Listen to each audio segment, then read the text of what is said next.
Zat yang maha pengasih, wadudun, dan zat yang maha al-wadud.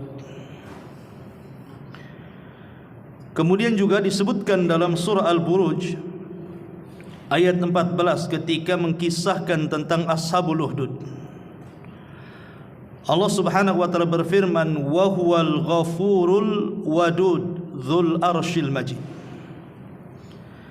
Dialah zat yang Al-Ghafur, yang maha pengampun, Al-Wadud, dan juga Ismullah Al-Wadud. Apa itu Al-Wadud di sini? Ma'asyiral muslimin yang dimuliakan Allah Subhanahu wa taala, Al-Wadud diambil dari kata kerja wadda. Dan kalimat wadda itu artinya cinta. Makanya ketika Allah Subhanahu wa taala bercerita, atau Nabi sallallahu alaihi wasallam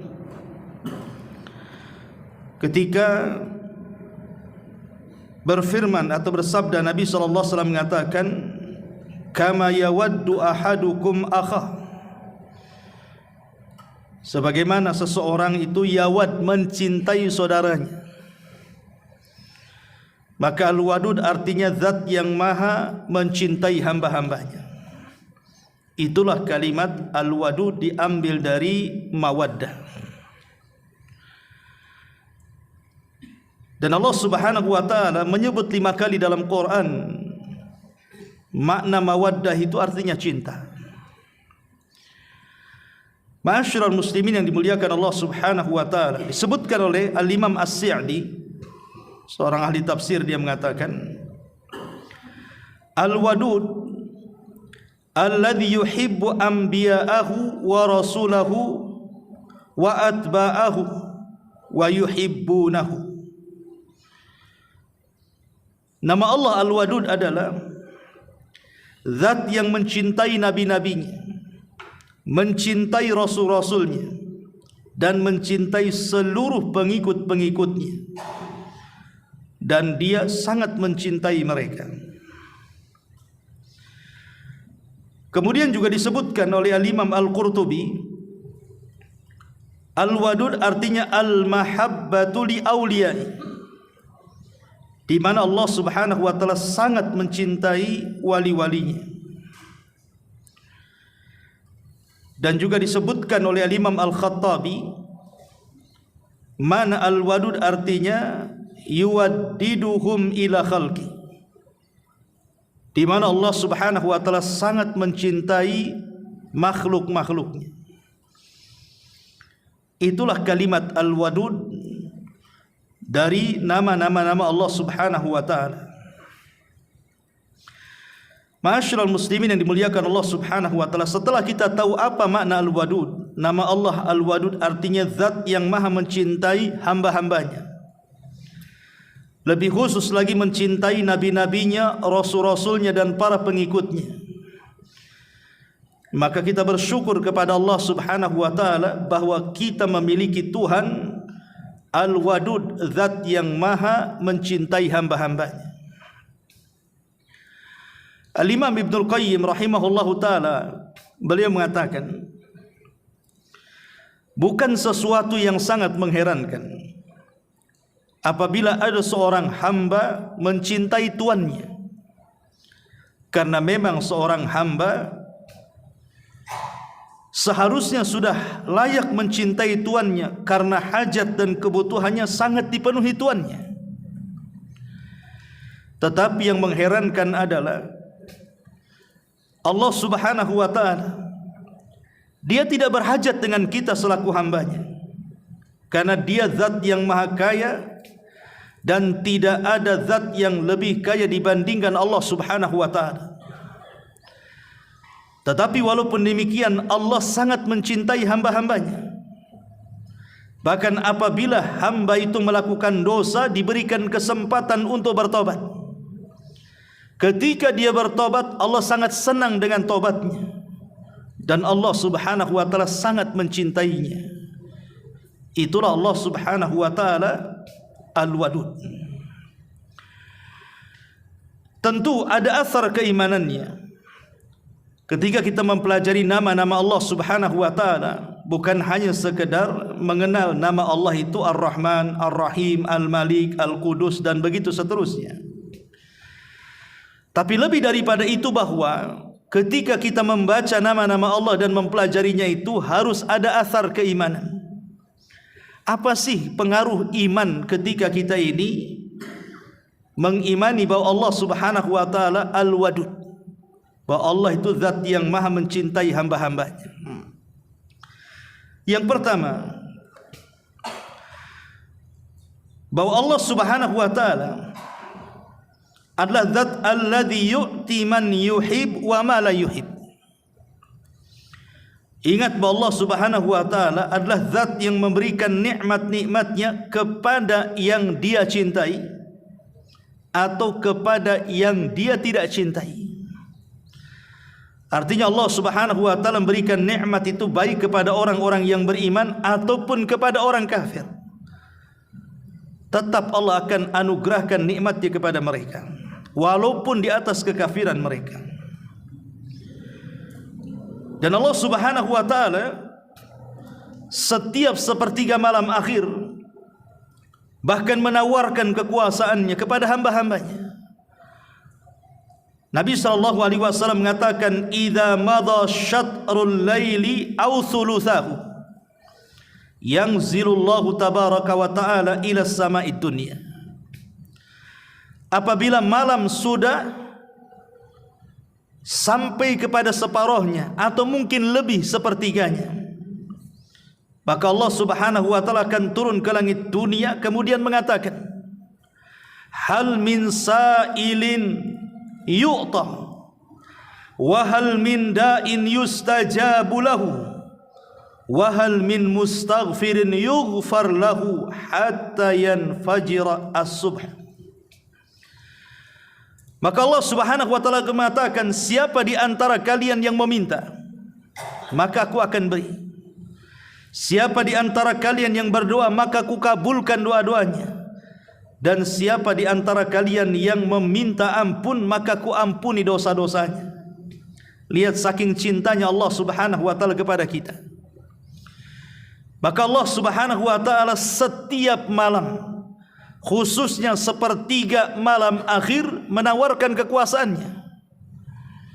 Dan tidak ada di dunia ini sekaya apapun seorang raja itu menawarkan kekuasaannya kepada rakyatnya, atau menawarkan kekayaannya kepada rakyatnya, sekaya apapun setiap hari, kecuali Allah Subhanahu wa taala. Itu bentuk cintanya Allah kepada makhluknya. Jadi kalau kita umpamanya berhajat sesuatu kepada Allah Subhanahu wa taala, tinggal bangun tengah malam atau ambil sepertiga malam akhir meminta kepada Allah. Karena Allah Subhanahu wa taala sendiri yang menawarkan, siapa yang meminta ku kasih, siapa yang berdoa ku ijabah, dan siapa yang minta ampun ku ampuni dosa-dosanya. Itu tidak lain daripada asar kalimat Al-Wadud. Ini pengaruh kalimat Al-Wadud bahwa Allah mencintai hambanya. Tapi tentu ketika Allah Subhanahu wa taala mencintai hambanya, apakah dia mukmin ataukah kafir, itu sebatas dunianya. Karena Allah Subhanahu wa taala tidak mencintai kecuali orang yang beriman secara khusus. Tapi secara umum Allah akan berikan siapapun yang meminta kepadanya, apakah Anda mukmin atau kafir. Tapi Allah tidak akan memberikan secara khusus kecintaannya kecuali orang-orang yang beriman. Makanya dari sini kita petik pelajaran bahwa sekaya apapun manusia itu bukan tanda khusus bahwa dia dicintai Allah, dan yang tidak mendapatkan kekayaan tanda bahwa dia tidak dicintai Allah. Tidak. Karena Allah memberi kepada yang dicintai dan kepada yang tidak dicintai. Karena ada orang yang mengatakan bahwa kalau mereka diberikan kekayaan, mereka menganggap bahwa Allah memuliakannya. Tapi kalau diberikan kefakiran, dia mengatakan Allah sedang menghinakannya. Tidak, kaya itu bukan tanda sayang khusus atau cinta khusus Allah kepada hambanya. Tidak. Karena kekayaan itu bersyirikat antara mukmin dan kafir. Ma'asyiral muslimin yang dimuliakan Allah Azza wa Jalla. Kemudian yang kedua, asar keimanannya dari kalimat Al-Wadud adalah Allah alladzi yasturul ibad atau yasturu ibadah. Tanda Allah Subhanahu wa taala cinta dan sayang atau Al-Wadud kepada hambanya adalah di mana Allah Subhanahu wa taala telah menutup aib-aib hambanya. Sebab kalau Allah sanggup atau Allah mau, pasti Allah akan bongkar hambanya. Tetapi Allah Subhanahu wa taala tidak pernah membongkar aib hambanya. Itu tanda cintanya Allah kepada kita. Maka disebutkan oleh Imam Ahmad dalam kitab Az-Zuhud, qila li ahadis salihin, dikatakan kepada salah seorang yang saleh, kaifa asbahta, bagaimana hidupmu di pagi hari? Qala, dia mengatakan, asbahtu baina ni'mataini, aku bangun di pagi hari dan sudah disuguhkan kepadaku dua nikmat yang paling besar. La adri ayyuhuma afdal, aku tidak tahu mana di antara dua nikmat ini yang lebih afdal kepadaku. Kemudian dia mengatakan, yang pertama, dzunubun sataraha Allah, dosa-dosa yang Allah tutupi. Fala yastati'u an yu'ayyirani biha ahad, di mana tidak ada seorang pun yang tahu dan yang bisa mencela diriku karena dosa-dosaku, karena Allah sudah tutup dosa-dosaku. Kemudian yang kedua, wa mawaddatun qadhafaha Allahu fi qulubil ibad wa lam yablughuha amali, dan perasaan cinta yang Allah tanamkan kepada hati hamba-hambanya, di mana kecintaan itu sampai sebelum aku melakukan sesuatu. Jadi sini ada dua perkara, dua nikmat yang selalu disyukuri oleh para ulama salaf dulu. Pertama, dosa yang Allah tutupi sehingga tidak ada orang yang tahu, sehingga ketika orang tidak tahu tidak ada yang mencelanya. Dan ini sebuah nikmat yang sudah saya jelaskan. Di antara nama-nama Allah Subhanahu wa taala ada As-Sittir. Allah itu zat yang maha menutup aib. Dan kita tahu bahwa ketika Allah Subhanahu wa taala menutup aib hamba-hambanya, maka Allah Subhanahu wa taala sedang memberikan kesempatan kepada hamba-hambanya untuk bertobat dari dosa-dosanya. Apakah dia mau menerima bertobat kepada Allah, ataukah justru semakin jauh dosa dia kepada Allah Subhanahu wa taala? Baik dosa itu yang tampak ataupun yang tersembunyi, Allah tutup. Adapun dosa-dosa yang tampak, ya dosa mata. Mata kita memandang yang haram, telinga kita mendengar yang haram, kaki kita melangkahkan yang haram, dan begitu seterusnya. Seperti umpamanya Anda safar, kemudian Anda melakukan dosa ketika safar. Ketika pulang dari safar, orang tidak tahu Anda melakukan dosa saat safar, sehingga orang tidak tahu. Disangkanya Anda sudah safar, pulang safar, selesai. Siapa yang menutup dosa-dosa selama kita safar? Kita melakukan dosa kalau bukan karena Allah Subhanahu wa taala. Atau dosa-dosa yang disembunyikan dalam hati kita seperti hasad, dengki, dendam. Terkadang saya tidak suka dengan Anda, tapi ketika berjumpa saya bisa senyum, dan Anda tidak tahu kalau saya sedang dendam. Siapa yang menutup ini kalau bukan karena Allah Subhanahu wa taala? Tapi dosa hati pun sewaktu-waktu bisa tampak di tiga kesempatan. Pertama, ketika marah. Orang ketika marah itu biasanya nampak tuh dosa-dosa hatinya. Yang kedua, ketika hasad, orang itu akan tampak tuh dosa-dosa hatinya. Yang ketiga, saat bermuamalah. Ma'asyiral muslimin yang dimuliakan Allah Subhanahu wa taala, tapi umumnya Allah Subhanahu wa taala telah menutup dosa hamba-hambanya, dan ini sebuah nikmat, dan itu adalah pengaruh daripada nama Allah Al-Wadud, bahwa Allah sayang dan cinta dengan hamba-hambanya. Ini yang kedua. Kemudian yang ketiga, di antara pengaruh iman nama Allah Al-Wadud adalah idza ahabba Allahu azza wa jalla abdahu habbabahu ila khalqi. Ingat kalau Allah Subhanahu wa taala sudah mencintai hambanya, sudah wadud kepada hambanya, sudah sangat cinta dengan hambanya, maka Allah Subhanahu wa taala akan tanamkan kecintaan makhluk kepada orang yang Allah Subhanahu wa taala cintai dari hamba-hambanya. Dan ini sebuah nikmat besar. Ingat hadis yang ma'ruf, ketika Allah Subhanahu wa taala mencintai seorang hamba, apa kata Rasul? Idza ahabballahu al-'abda nadahu Jibril. Apabila Allah Subhanahu wa taala mencintai seorang hamba, maka yang pertama kali dipanggil adalah malaikat Jibril. Kemudian Allah katakan kepada Jibril, "Ya Jibril, inni uhibbu fulanan." Saya sangat suka dengan si fulan. Fa ahibbahu, engkau harus cinta juga dengan si fulan. Fayuhibbuhu Jibril, maka dengan sebab itulah maka Jibril pun mencintai orang yang Allah cintai. Cukup sampai di sini tidak? Jibril pun mengundang seluruh malaikat yang ada di langit dan di bumi. Kemudian Jibril mengatakan, "Ya malaikat Allah, innallaha yuhibbu fulanan fa'ahibbuhu." Wahai malaikat-malaikat Allah, dimanapun kalian berada, Allah sudah mencintai seorang hamba, maka kalian harus cinta juga kepada seorang hamba yang Allah cintai. Fayuhibbuhu ahlus sama, maka seluruh penduduk langit, maksudnya para malaikat, mencintai hamba yang dicintai Allah Subhanahu wa taala. Kemudian apa yang terjadi? Tsumma yudha'u lahul qabul fil ardi.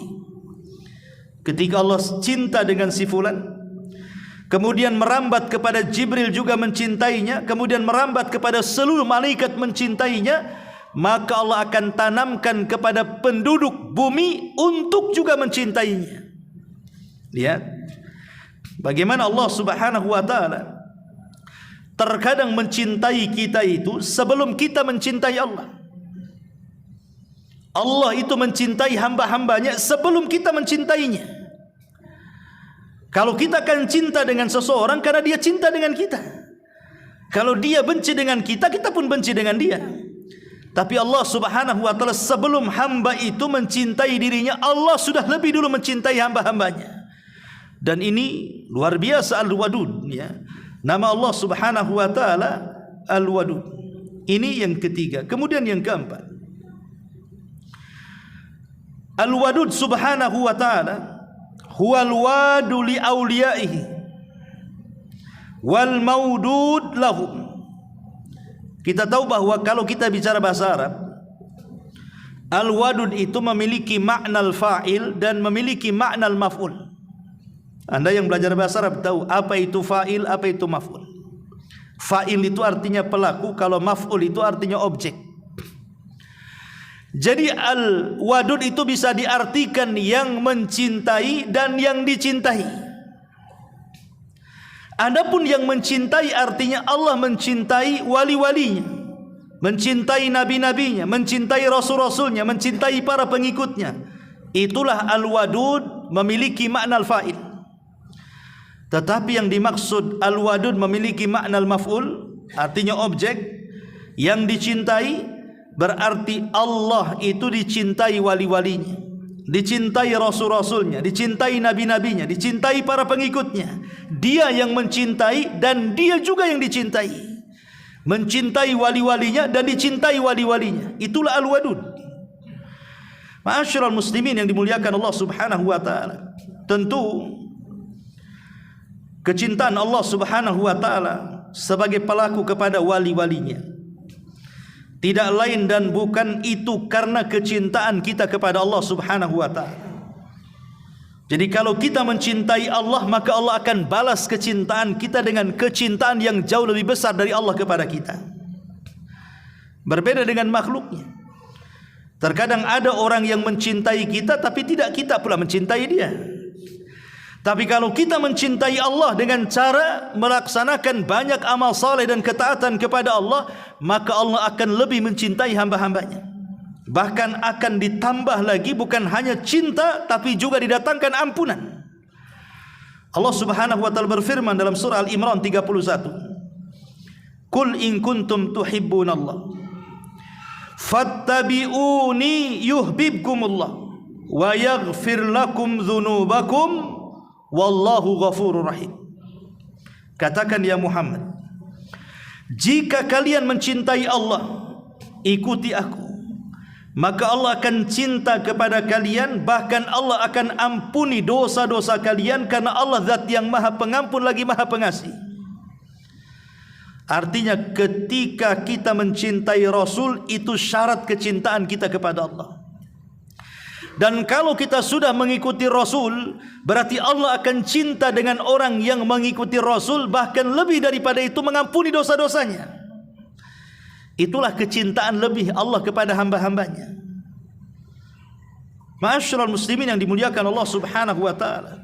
Dan tentu cinta kepada Rasul, sering saya ulang-ulang, bukan hanya sekedar di lisan, bukan hanya sekedar di perbuatan, tapi lebih daripada itu, cinta kepada Rasul itu harus diletakkan juga dalam hati. Jadi antara hati dan perbuatan itu selaras. Karena ada orang-orang yang secara zahir dia mengikuti Nabi SAW, tapi secara batin tidak ada kecintaan. Ataupun sebaliknya, batinnya penuh dengan kecintaan, tapi lahirnya tidak menunjukkan kalau dia cinta. Saya contohkan, Abu Talib, paman Nabi SAW. Tidak diragukan lagi dalam sejarah, tidak ada manusia dari kerabat Nabi SAW yang paling mencintai Rasul melebihi Abu Talib. Tidak ada manusia yang lebih mencintai Rasul melebihi Abu Talib. Bayangkan saja, di atas kekufuran dia membela Nabi SAW sampai menghabiskan seluruh waktu, tenaga dan biayanya, sampai dikepung oleh 18 kabilah dipimpin Abu Jahal kabilahnya selama 3 tahun sampai kelaparan. Kenapa Abu Talib sampai kemudian mati-matian membela Nabi SAW? Karena Abu Talib itu cinta dengan Rasul dan dicintai Rasul. Pertanyaannya, apakah kecintaan Abu Talib kepada Nabi SAW bermanfaat bagi dia di akhirat? Tidak juga, karena Abu Talib masuk neraka, bahkan dikekalkan pula di neraka. Walaupun diringankan azabnya, tapi Abu Talib tidak keluar dari neraka. Artinya dari sini kecintaan Abu Talib kepada Nabi SAW tidak ada guna. Kenapa? Karena kecintaan Abu Talib itu hanya sekedar cinta dalam hati saja. Dia ungkapkan kecintaan hatinya kepada Nabi SAW, tapi secara perbuatan dia tidak mengikuti agama Nabi SAW dan tidak mau mengucapkan 2 kalimat syahadat. Ini nasibnya Abu Talib nih. Tapi di sana ada secara perbuatan itu, nampaknya dia suka dengan Rasul karena mencintai dan nampak mengikuti sunnah Nabi, tapi hatinya dipenuhi dengan kebencian kepada Rasul. Siapa? Orang-orang munafik. Abdullah ibn Ubay ibn Salul, tokoh munafik Madinah. Dia solat di belakang Rasul, sedekah dengan Rasul, jihad dengan Rasul, tapi dalam hatinya dipenuhi kebencian kepada Rasul. Maka Allah Subhanahu wa taala mengatakan kecintaan yang tampak dari si Abdullah ibn Ubay ibn Salul tidak ada guna, karena Allah sediakan neraka yang paling dalam, di mana Allah turunkan ayat untuk dia, innal munafikina fi darkil asfali minan nar. Orang-orang munafik itu diletakkan di intip neraka yang paling dalam tuh. Artinya model kecintaan Abdullah ibn Ubay ibn Salul ditolak, model kecintaan Abu Talib juga ditolak. Karena yang satu menampakkan perbuatan tapi tidak ada kecintaan dalam hatinya, yang satunya pula terbalik. Jadi kecintaan yang sesungguhnya adalah yang menggabungkan dua-duanya. Kalau secara hati kita cinta dengan Rasul, secara perbuatan jangan melakukan bid'ah, jangan melakukan hal-hal yang tidak dicontohkan oleh Nabi SAW. supaya selaras antara hati dan perbuatan. Itulah yang difirmankan oleh Allah dalam surah Al-Imran 31 ini. Kata Hasan Al-Basri rahimahullahu ta'ala, ada sebuah kaum yang mereka mengklaim bahwa mereka cinta dengan Rasul, maka Allah turunkan Al-Imran 31 untuk membuktikan kecintaannya. Qul, katakan ya Muhammad, in kuntum tuhibbunallah, jika kalian mencintai Allah, fattabi'uni, ikuti aku. Ikut dengan Rasul atau tidak?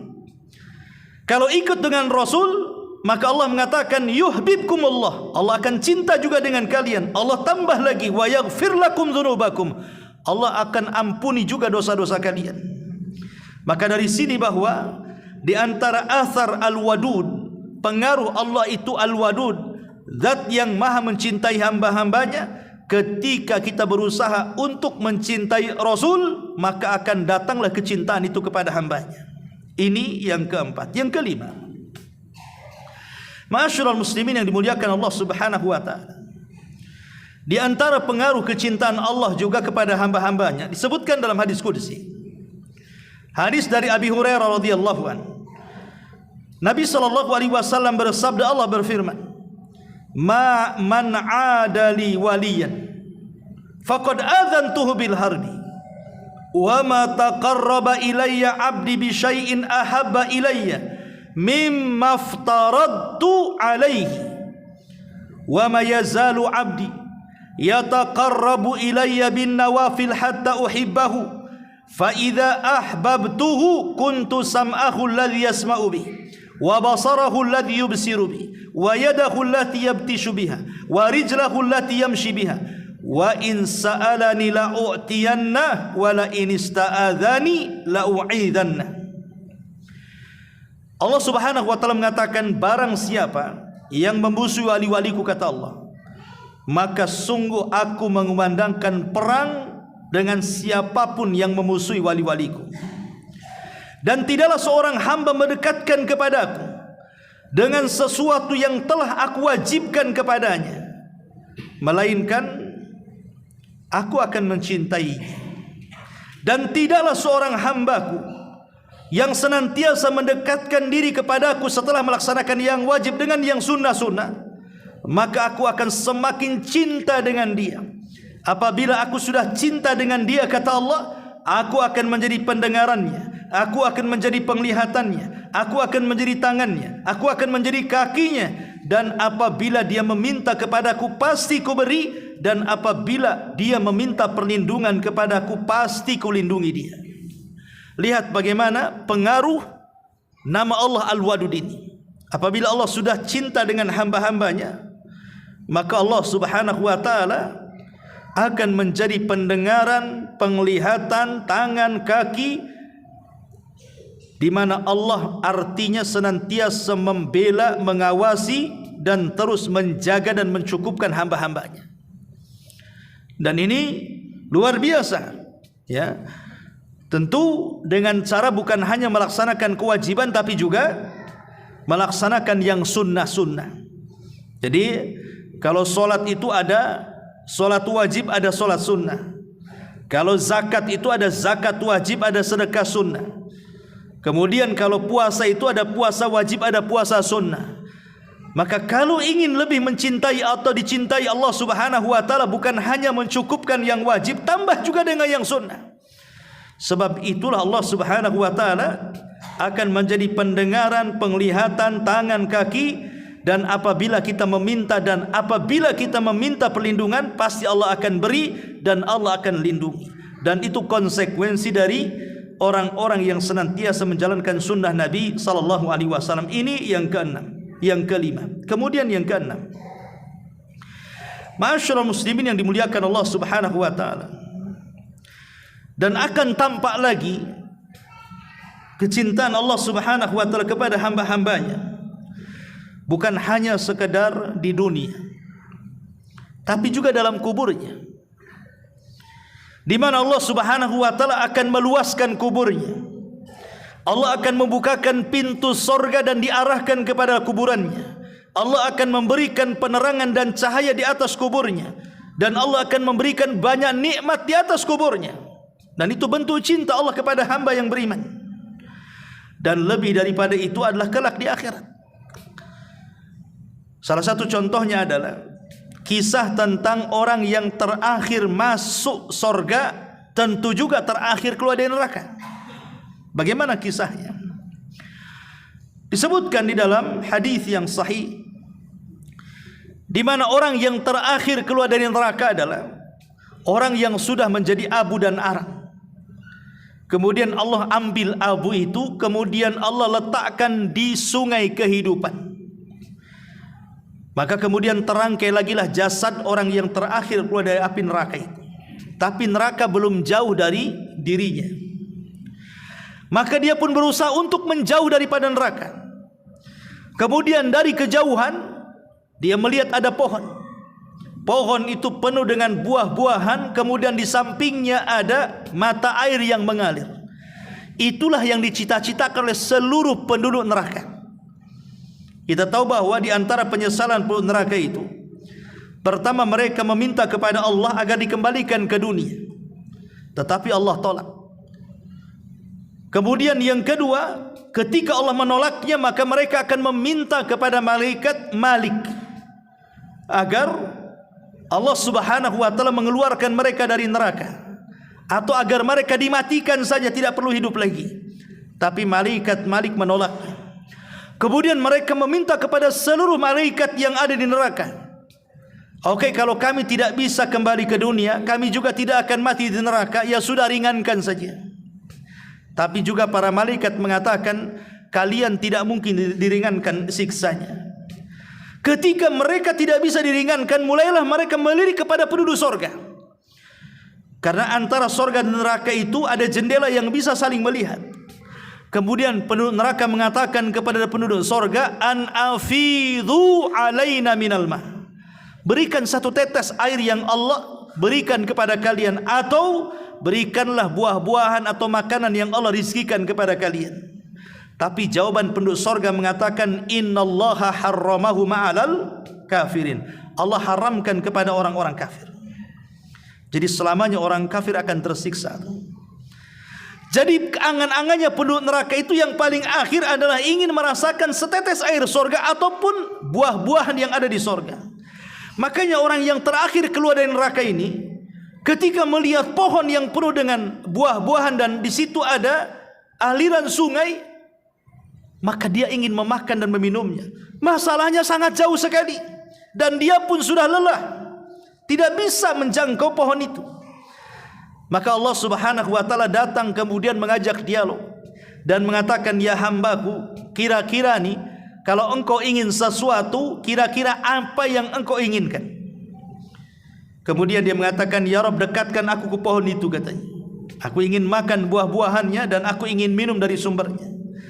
Kemudian Allah mengatakan, baik, kalau seandainya ku dekatkan kau ke pohon itu, engkau tidak akan meminta lagi. Maka dia berjanji kepada Allah untuk tidak meminta lagi. Akhirnya Allah dekatkanlah, makanlah dia dari buah-buahan di situ dan minumlah dia dari sumbernya. Dan itu kelezatan yang luar biasa karena baru pertama dia makan dan minum. Masalahnya, kemudian dia melihat ada pohon yang jauh lebih besar lagi, ada sumber yang jauh lebih deras lagi. Sebab kalau dia di situ saja, bisa saja kemudian habis buah-buahannya ataupun sulit sumbernya. Maka dia mengatakan, ya Rabb, bisa enggak kau pindah aku ke pohon yang sana, kata. Maka Allah yang mengatakanlah, bukan kau sudah berjanji kalau ku dekatkan ke pohon ini kau tidak akan minta lagi. Kemudian dia mengatakan, ya Rabb, ini janji yang kedua, aku janji tidak akan minta lagi. Akhirnya dekatkanlah kemudian ke pohon yang kedua. Dia pun merasakan nikmat yang jauh lebih nikmat dibandingkan pohon yang ke pertama tadi. Kemudian ada pohon yang ketiga lagi. Dia mengatakan, ya Rabb, dekatkan aku ke pohon itu, aku janji tidak akan minta lagi. Kata Allah, kau janji? Ya, janji. Ini yang terakhir, kata Allah. Akhirnya Allah kabulkan.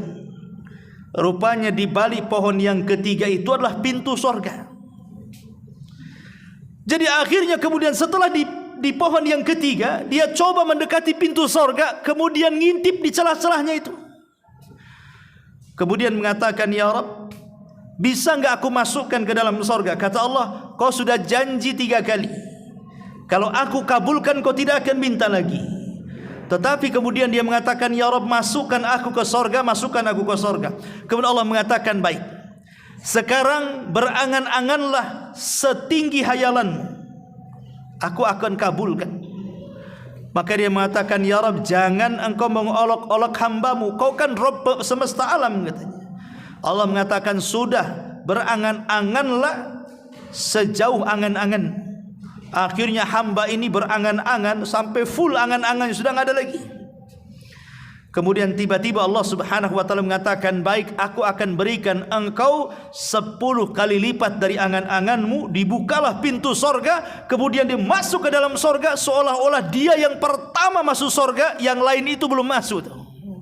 Padahal yang terakhir itu. Saking indahnya, ya. Dan ini bentuk bagaimana Allah Subhanahu wa taala Al-Wadud, memberikan nikmat yang luar biasa kepada hamba-hambanya, baik di dunia, di kuburan, ataupun kelak pada hari kiamat, dimasukkan ke dalam surga. Ma'asyiral muslimin yang dimuliakan Allah Subhanahu wa taala, itulah pengaruh-pengaruh Al-Wadud. Baik, bagaimana sekarang alamat kecintaan Allah kepada hambanya? Jadi kalau seandainya Allah Subhanahu wa taala mencintai kita, itu apa sih alamatnya? Kalau kita ini dicintai oleh Allah Subhanahu wa taala, kan harus ada alamatnya. Sebagaimana umpamanya tetangga senang dengan kita, ya pasti ngasih hadiah. Kalau ketemu senyum, nyapa, kan begitu. Lalu apa tandanya Allah Subhanahu wa taala itu cinta dengan hamba-hambanya itu? Dengan kita itu apa tanda-tandanya? Ma'asyiral muslimin yang dimuliakan Allah Subhanahu wa taala, di antara tanda-tandanya adalah Allah Subhanahu wa taala akan menguji hamba-hambanya. Jadi kalau Allah Subhanahu wa taala berikan ujian kepada kita, entah berupa ekonomi, entah berupa kesehatan, entah berupa kematian orang-orang yang kita cintai, itu salah satu alamat Allah suka dan cinta dengan kita. Ini yang terkadang rahasia ini kurang dipahami orang-orang yang mendapatkan musibah ini. Karena orang yang mendapatkan musibah itu, terkadang mereka tidak terpikir bahwa dia sedang dicintai Allah, sehingga Allah sedang menguji dia. Apakah betul keimanannya atau tidak? Ataukah betul kesabarannya atau tidak? Sehingga kemudian kebanyakan orang-orang yang mendapatkan musibah itu, mereka tasahud. Tasahud itu artinya menolak takdir dengan hati dan lisannya. Ini yang paling parah. Hatinya tidak terima, lisannya pula berteriak-teriak tidak terima. Tetapi kalau orang paham bahwa ujian itu adalah bagian daripada tanda cinta Allah Subhanahu wa taala, maka pasti orang yang mendapatkan ujian itu akan tenang. Karena Rasul yang mengatakan, innallaha idza ahabba 'abdan ibtalahu. Allah itu kalau cinta dengan hambanya, pasti Allah uji hamba itu. Kemudian di ujung hadis Rasul mengatakan, fa in radiya, kalau dia redha dengan ujian itu, falahu ridha, maka dia akan mendapatkan redhanya Allah. Wa in sakhita falahu suhtu, kalau dia tasakhut, menolak takdir, maka Allah akan murka kepadanya. Lihat bagaimana di sini tanda cinta Allah itu adalah ketika kita diuji. Contoh saja kisah yang sering saya kisahkan, kisah Nabi Ayub. Nabi Ayub alaihi salam itu kan diuji oleh Allah dengan berbagai macam ujian. Lengkap ujian Nabi Ayub itu. Pertama, kematian orang-orang yang dicintainya. Semua 12 anaknya yang laki-laki meninggal semua. Yang kedua, hartanya ludes. Semua hartanya habis sampai dia kolab dan bangkrut. Kemudian yang ketiga, ditimpa kesehatannya dengan berbagai macam penyakit. Coba, apa enggak komplit itu? Ya, kesehatannya diuji, hartanya diuji, anaknya diuji lagi. Komplit itu namanya. Kadang orang kan diuji anak tak mati tapi harta mungkin gulung tikar. Harta tidak gulung tikar tapi anak pula meninggal dunia. Atau boleh jadi anak bagus, harta bagus, dia pula sakit. Itulah ujian manusia. Lah Nabi Ayub itu tiga-tiganya diuji tuh. Sampai pada suatu hari setelah 18 tahun dia mendapatkan ujian itu, adalah 2 orang yang bicara dan terdengar ke telinga Ayub. Jangan-jangan Ayub itu ditimpa penyakit itu karena dikutuk Allah. Boleh jadi dia melakukan dosa yang tidak pernah dilakukan kaumnya. Kedengaran Nabi Ayub. Dia seorang nabi, tidak mungkin melakukan dosa.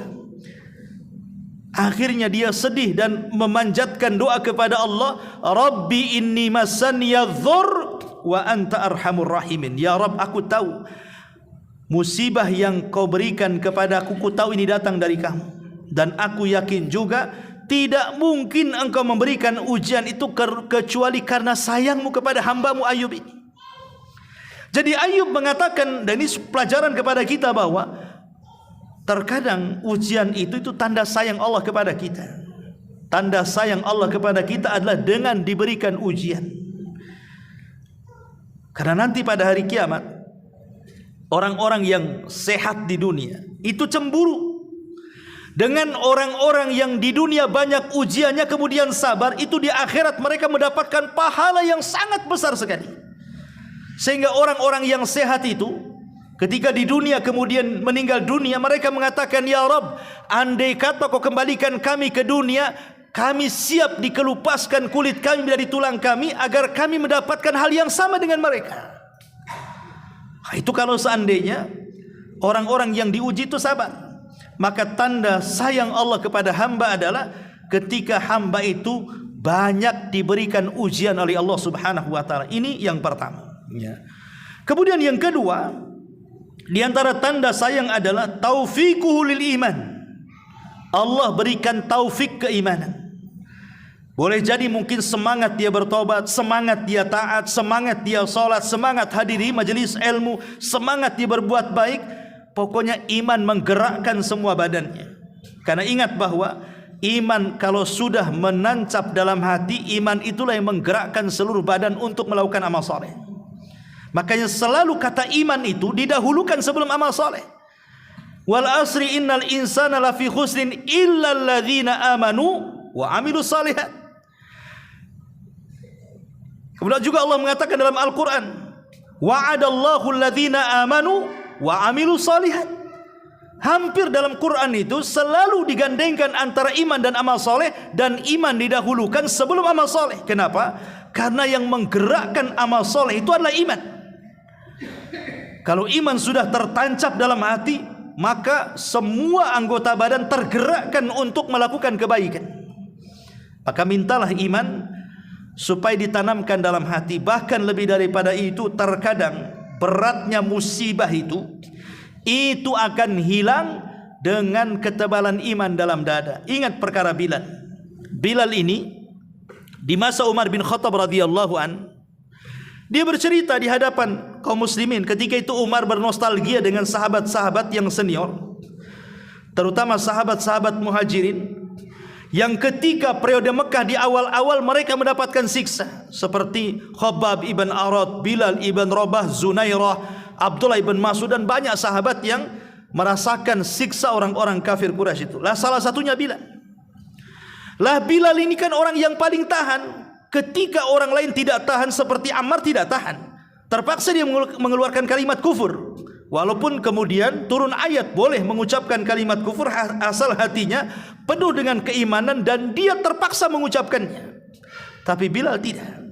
Dia disuruh memuji patung-patung Lata, Uzza, Manat, dia tolak dan dia mengatakan Ahadul Ahad.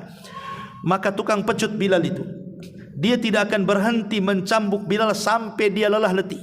Yang dicambuk tenang-tenang saja.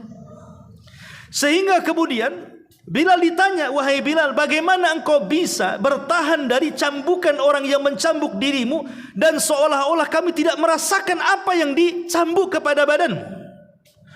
Inilah jawaban Bilal. Dia mengatakan, sesungguhnya aku berusaha untuk mencampurkan antara halawatul iman wa mararatil adab.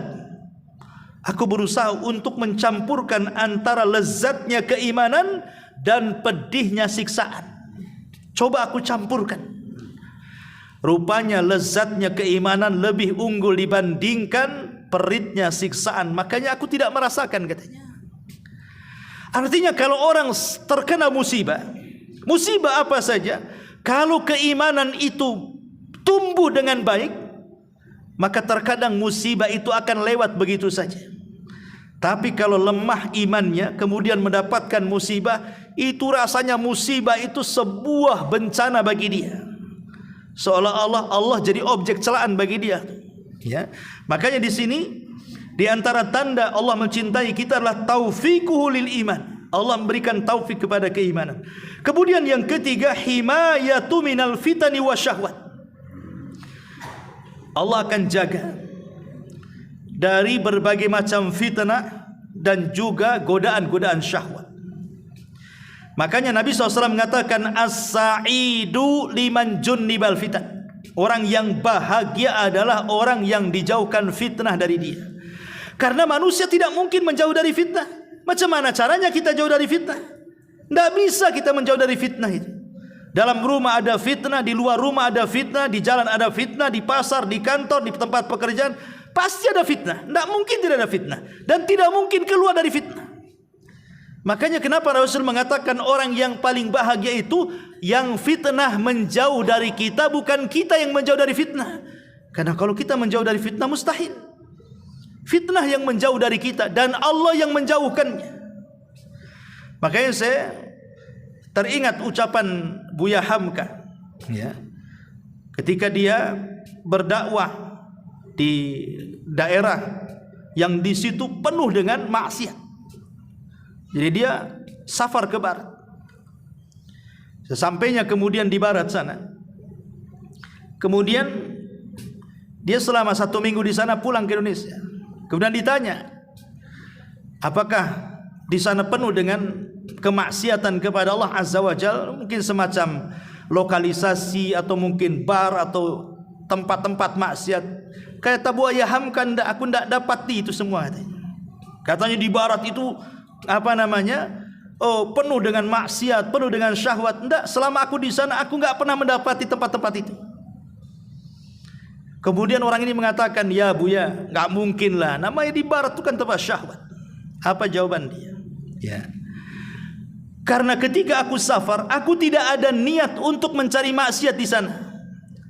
Maka aku tidak dapati tempat-tempat maksiat karena aku tidak ada niat mencari maksiat. Tapi kalau ada niat mencari maksiat, walaupun tempat tersembunyi sekalipun pasti ditampakkan kepada dia. Ya. Artinya apa di sini? Orang kalau niat safarnya maksiat, walaupun tempat maksiat itu boleh jadi mungkin di lubang semut, pasti akan tahu dia di situ. Karena dia akan mencari-cari. Tapi kalau seandainya tidak ada niat untuk maksiat, nggak akan ketemu, nggak niat maksiat. Yang dilihatnya toko-toko gitu saja kan begitu. Lah itulah orang yang bahagia ketika fitnah dijauhkan dari kita, bukan kita menjauh dari fitnah.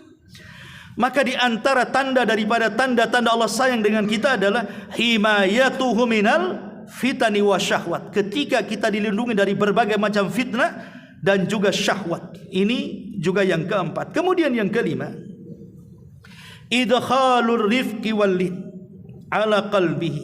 Allah masukkan kelembutan dalam hatinya. Nabi SAW mengatakan, innallaha idza ahabba ahla baitin udkhila alaihim rifqa. Allah kalau mencintai sebuah penghuni rumah, maka Allah akan masukkan ke dalam rumah itu kelembutan. Suami lembut kepada istri, istri lembut kepada suami, orang tua lembut kepada anak, anak pula lembut kepada orang tuanya. Itulah tanda cinta. Jadi betul-betul rumah tangga itu menjadi sakinah, mawaddah dan rahmah.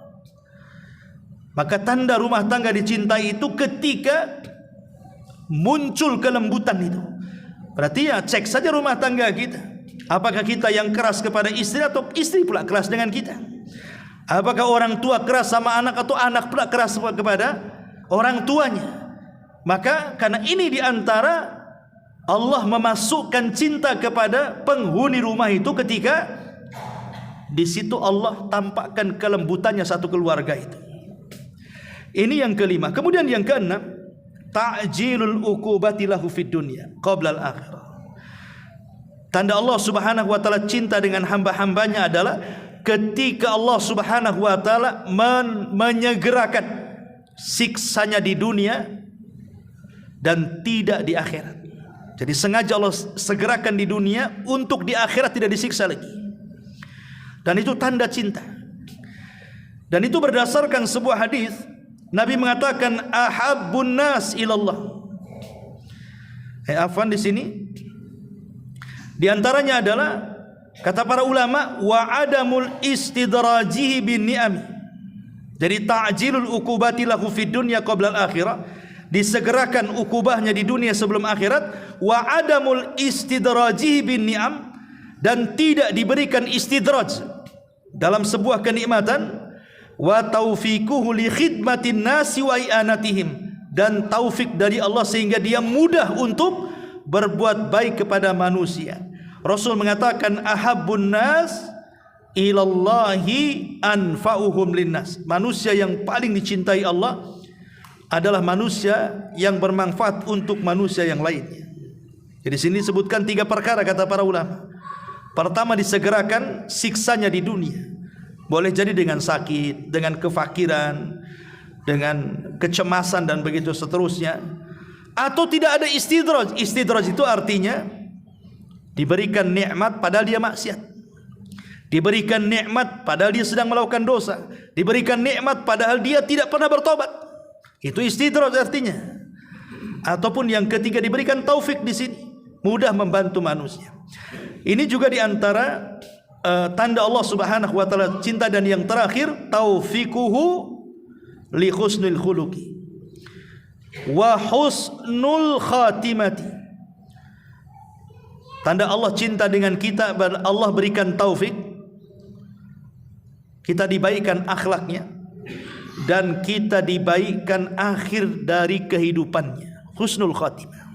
Jadi akhlaknya diperbaiki Allah, kemudian akhir hayatnya pun diperbaiki oleh Allah Subhanahu wa ta'ala. Inilah di antara alamat kecintaan Allah Subhanahu wa ta'ala kepada hamba-hambanya. Adapun bagaimana kita mendapatkan alamat-alamat itu, tentu tidak sembarang atau tidak mudah kita ini mendapatkan kecintaan Allah kepada kita, kecuali dia melakukan beberapa amal-amal yang disebutkan para ulama. Pertama, hendaklah dia bertakwa kepada Allah, karena takwa itu sebab di mana Allah Subhanahu wa taala akan mencintai kita. Kemudian yang kedua, ittiba'ul huda, an-nabi sallallahu alaihi wasallam, mencintai Rasul dengan mengikuti petunjuknya. Kemudian yang ketiga, al-qiyam bin nawafil, berusaha untuk banyak melaksanakan sunnah-sunnahnya. Kemudian yang keempat, al-hub wat tazawur wat tabadzul wat tanasufillah, berusaha untuk saling cinta, saling menziarahi, saling memberi nasihat karena Allah Subhanahu wa taala. Karena dalam hadis Nabi SAW mengatakan, haqqat mahabbati lil mutahabaini fiyya, telah tertetapkan kecintaanku bagi orang yang mencintai karenaku, kata Allah. Kemudian yang kelima tadi sebutkan as-sabru indal bala, sabar ketika mendapatkan ujian. Kemudian yang nomor 6, dawamu dzikrillahi azza wajal, senantiasa berzikir kepada Allah Subhanahu wa taala. Kemudian di nomor 7, itsar, lebih mendahulukan orang lain dibandingkan dirinya sendiri, seperti orang-orang Ansar, mereka mendahulukan Muhajirin padahal mereka juga dalam kondisi seperti itu.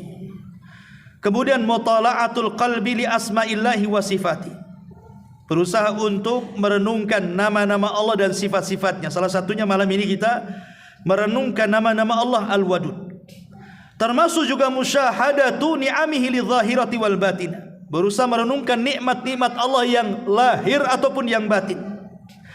Kemudian yang selanjutnya, inkisarul qalbi baina yaday Rabb, berusaha untuk menundukkan hati di hadapan Allah Subhanahu wa taala, termasuk al-khalawatu billah waqta nuzulil ilahi, bersendirian dengan Allah tatkala Allah turun, maksudnya bersendirian di sepertiga malam akhir. Kemudian juga mujalasatul muhibbina sadiqin, bermajlis dengan orang-orang yang baik, orang-orang yang jujur, orang-orang yang mencintai Allah juga, seperti majlis-majlis ilmu. Kemudian al-budu an kulli ma yahulu bainal qalbi wa bainallah, menjauh penghalang hati dengan Allah, jauhi penghalang-penghalang hati antara kita dengan Allah, seperti maksiat sehingga mengeraskan hati dan begitu seterusnya. Kemudian juga berusaha untuk al-ihsan, berbuat baik kepada manusia. Kemudian taubat, innallaha yuhibbut tawabin, karena Allah Subhanahu wa taala suka dengan orang-orang yang taubat, tentu dengan 5 syarat yang ma'ruf. Pertama, berjanji untuk meninggalkan maksiat. Yang kedua, menyesal kenapa dia melakukan maksiat. Yang ketiga, betul-betul dia meninggalkan maksiat. Kalau dia berkaitan dengan hak Bani Adam, maka dikembalikan. Kemudian juga bertobat di waktu yang diterima waktunya, sebelum nyawa di kerongkongan atau sebelum matahari terbit dari arah barat. Kemudian juga at-taharah, senantiasa menjaga kesucian, karena Allah mengatakan wallahu yuhibbul mutatahhirin, Allah suka dengan orang-orang yang menjaga kebersihan. Kemudian tawakal, innallaha yuhibbul mutawakkilin, Allah suka dengan orang-orang yang tawakal. Memang tawakal itu berat, tetapi konsekuensinya adalah Allah akan memberikan kecintaan kepadanya. Kemudian adil, innallaha yuhibbul muqsitin, Allah suka dengan orang-orang yang berbuat adil. Kemudian juga al-qital fi sabilillah, orang-orang yang berperang di jalan Allah Subhanahu wa taala. Kemudian juga jauhi amalan-amalan yang Allah tidak menyukainya. Kemudian cintailah seseorang karena Allah, kemudian benci juga seseorang karena Allah Subhanahu wa taala, dan banyak lagi. Ini secara singkat karena waktu juga. Inilah di antara nama Allah Al-Wadud, di mana Allah Subhanahu wa taala zat yang maha mencintai hamba-hambanya. Wallahu alam. Subhanaka bihamdika asyhadu an la ilaha illa anta astaghfiruka wa atubu ilaik. Allahu taala alam. Assalamualaikum warahmatullahi wabarakatuh.